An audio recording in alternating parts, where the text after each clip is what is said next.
Off the Beaten Track at Manapouri. Published December 14, 2019.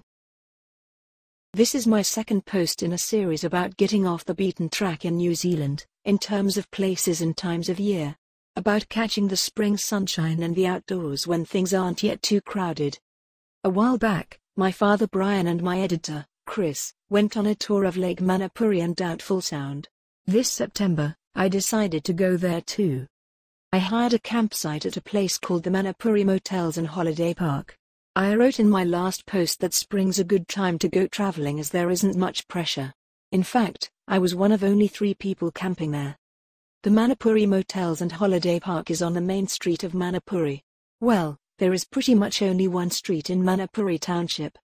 The office and camp shop are both in a sort of European chalet style, next to an old-style phone box of the kind that disappeared from New Zealand streets in the 1980s. And it's got all these little chalets for people to stay in. There's a row of classic English cars, Morris Minors, undergoing restoration at a spot within the camp called Mowag Creek. The collection's mildly famous in New Zealand. The Morris Minor collection belongs to Aaron Nicholson, one of the sons of the surviving founder, Joel Nicholson. Mrs. Nicholson is still busy around the campground despite being in her 80s. She came to New Zealand in 1970 with her late husband Carl, sons Aaron and Eric, and young daughter Inga. Here's a photo of Mrs. Nicholson, in purple.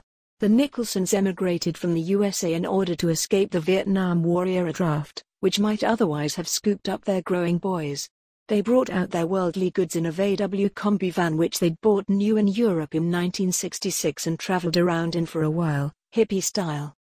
The chalet style was inspired by the Nicholsons' European travels. From time to time, roving apprentices in traditional guild costumes turn up to stay. As soon as they arrived at Manapouri, the Nicholsons got involved in a campaign to stop the ancient, scenic and ecologically important lake from being raised for hydropower.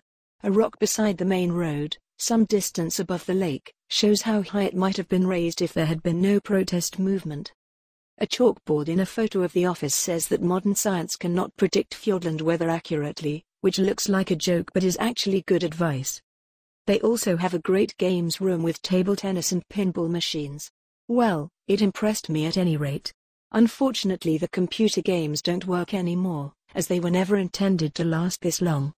You can read more about the amazing adventures of the Nicholsons on the About section of their website, and in a 2017 Otago Daily Times article.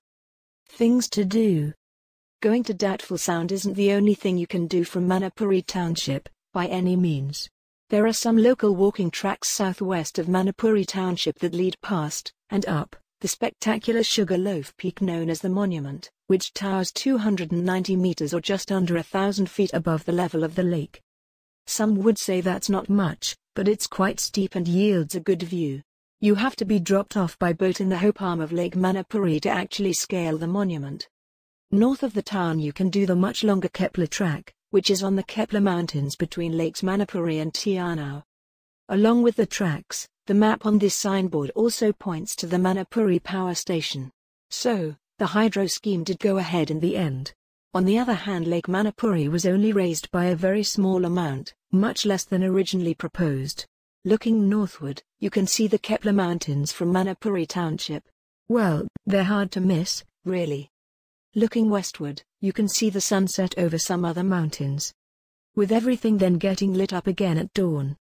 If you're good at reading topographical maps, the sort the British call ordnance maps, you can zoom in on all of these places on topomap.co.nz, which is surely a boon for planning the more adventurous sorts of holidays from overseas. You used to have to pay for the CD or paper copies of these detailed maps. But now it's all online for free on the internet, supported by a New Zealand equipment firm called Bivouac Outdoor. This was the second post in my Southern Summer series about New Zealand.